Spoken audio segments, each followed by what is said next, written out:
अस्सलाम वालेकुम dear students, welcome to merit online class. आज का जो हमारा टॉपिक है आपकी बुक का पेज नंबर 218 है और टॉपिक नंबर है 17.2.2 transmission of electrical signal through optical fibres. ठीक है, इससे पहले हमने फ्लो ऑफ इंफॉर्मेशन को डिस्कस किया था कि हमारे पास जो इन्फॉर्मेशन है वो किस तरह से एक जगह से दूसरी जगह जो है वो ट्रांसफ़र हो सकती है और इसके कितने कंपोनेंट्स हैं, जिसमें हमने ये कहा था कि हमारे पास एक ट्रांसमीटर होता है, एक हमारे पास चैनल होता है जिसके थ्रू जो है वो इन्फॉर्मेशन जो है वो ट्रैवल करती है और एक हमारे पास रिसीवर होता है जो इन्फॉर्मेशन को जो है वो रिसीव करता है। नेक्स्ट हमारे पास जो टॉपिक आ जाता है transformation of electrical signals through optical fibres, कि हम लोग ऑप्टिकल फाइबर्स के ज़रिए जो हमारे इलेक्ट्रिकल सिग्नल्स हैं, जो इन्फॉर्मेशन है, उसको हम किस तरह से ट्रांसफ़र कर सकते हैं। ठीक है, तो इन्फॉर्मेशन को ट्रांसफ़र करने के लिए स्टूडेंट्स हम लोग यूज़ करते हैं, हम लोग वायर भी यूज़ करते हैं। ठीक है, अगर हमें शॉर्ट डिस्टेंस पे हमें इन्फॉर्मेशन को ट्रांसफ़र करना हो तो हम उसके लिए कॉपर वायर यूज़ करते हैं। ठीक है, वायर के ज़रिए भी हम एक कंप्यूटर से दूसरे कंप्यूटर तक डेटा ट्रैवल करवा सकते हैं। इसके अलावा हम यूज़ करते हैं रेडियो वेव्स को। रेडियो वेव्स जो होती हैं हमारे पास, वो भी हम उनको भी यूज़ करते हुए इन्फॉर्मेशन को सेंड कर सकते हैं, लेकिन उसमें भी ये होता है कि हमारे पास हम शॉर्ट डिस्टेंस तक जो है वो रेडियो वेव्स को यूज़ कर सकते हैं और उनकी जो है वो स्पीड ज़्यादा होती है, लेकिन as compared to optical fibres कम होती है। ठीक है, तो रेडियो वेव्स को भी हम यूज़ कर सकते हैं, लेकिन रेडियो वेव्स में हमारे पास बहुत ज़्यादा लॉसेस आ जाते हैं। ठीक है, जो डेटा हम ट्रांसफ़र कर रहे होते हैं, बहुत ज़्यादा डेटा लॉस होता है, तो उस वजह से हमारे पास जो थर्ड चीज़ आती है ऑप्टिकल फाइबर्स। जैसा कि नेम से ही इंडिकेट होता है, ऑप्टिकल फाइबर का मतलब है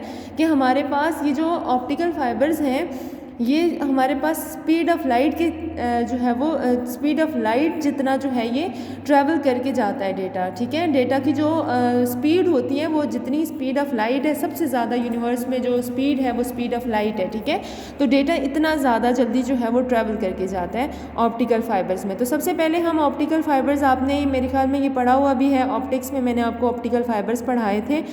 तो यहाँ पर देखें तो ऑप्टिकल फाइबर्स आपके पास क्या होते हैं। Optical fibres consist of hair size threads of glass और plastic through which light can travel. आपके पास जो ऑप्टिकल फाइबर्स होते हैं उनका जो साइज़ होता है वो हेयर लाइक साइज़ जो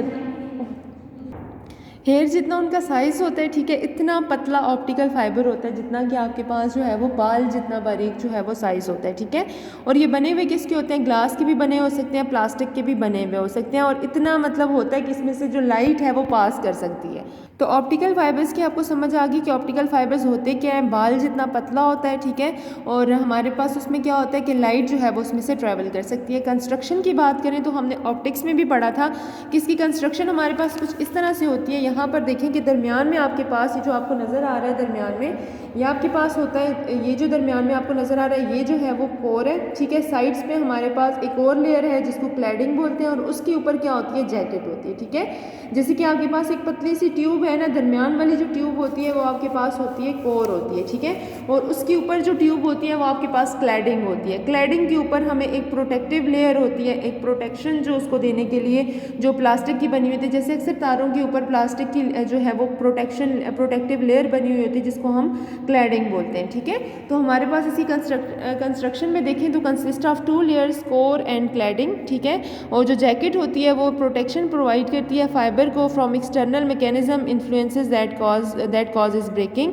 के बाहर के जो हमारे होते हैं कुछ इन्फ्लुएंसेस होते हैं जिसकी वजह से अंदर कोर और क्लैडिंग जो है उसको डैमेज करते हैं, तो उसके लिए प्रोटेक्शन देने के लिए हम जो है वो बाहर जैकेट जो है वो अप्लाई करते हैं। ठीक है, तो कंस्ट्रक्शन की समझ आ गई कि दरमियान वाली जो लेयर होती है उसको कोर बोला जाता है, उसके ऊपर जो लेयर होती है उसको क्लैडिंग बोला जाता है, और उसके बाहर जो प्रोटेक्टिव लेयर होती है उसको जैकेट बोला जाता है।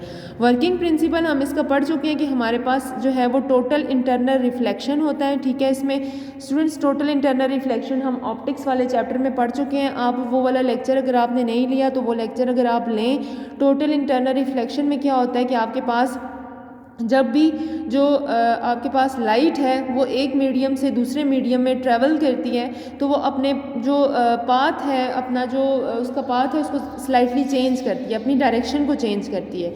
तो अगर हमारे पास लाइट जो है वो डेंसर से रेयर मीडियम की तरफ जाए तो अगर हम क्या करें कि angle of incidence critical angle से बढ़ा दें तो लाइट जो है वो रिफ्रैक्शन की बजाय रिफ्लेक्शन करेगी और उसी मीडियम में वापस आ जाएगी। इसको हम कहते हैं टोटल इंटरनल रिफ्लेक्शन।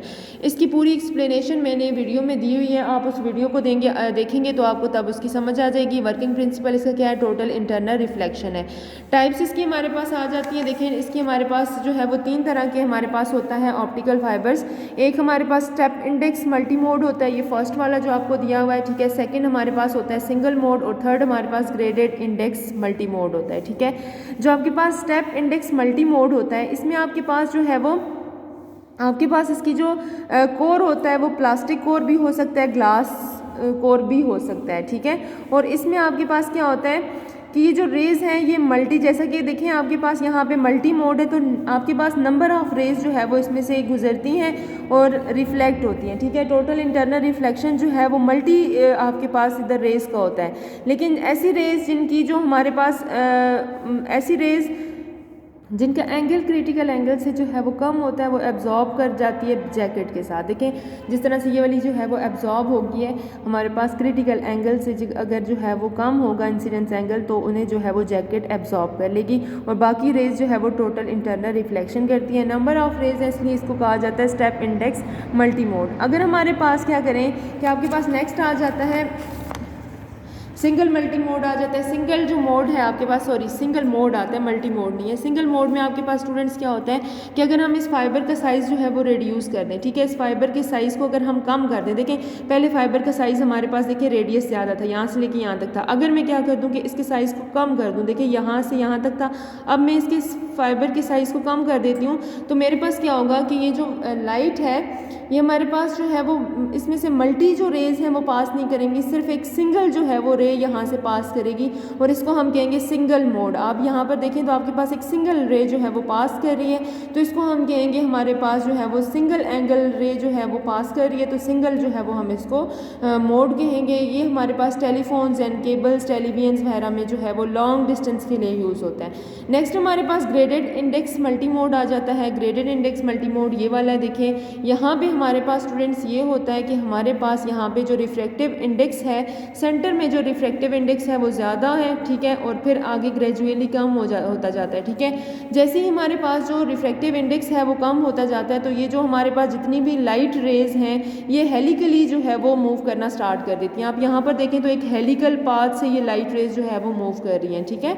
तो हमारे पास जो ये जो है वो हमारे पास कहलाता है ग्रेडेड इंडेक्स और ये मोस्टली जो है वो लोकल एरिया नेटवर्क्स में यूज़ होता है, ठीक है। फर्दर हम अगर इसके जो हमारे पास एडवांटेजेस हैं उस पर अगर आ जाए तो हमारे पास जो ऑप्टिकल फाइबर्स के जो एडवांटेजेस आते हैं, long capacity of data travelling है, ठीक है। इसमें डेटा ट्रैवलिंग की लॉन्ग कैपेसिटी होती है। बाकी जो हमारे पास अगर कॉपर वायर की बात करें या रेडियो वेव्स की बात करें तो उनमें इतनी ज़्यादा कैपेसिटी नहीं होती। हाई स्पीड होती है, लॉन्ग डिस्टेंस तक जो है वो डेटा मूव कर सकते हैं और सेफ रहता है डेटा। यहाँ पे डेटा लॉसेस बहुत कम आते हैं। तो ये था हमारा ऑप्टिकल फाइबर्स का टॉपिक, ठीक है। कोई चीज़ समझ नहीं आई है तो आपने मुझे जो है वो कमेंट्स में बताना।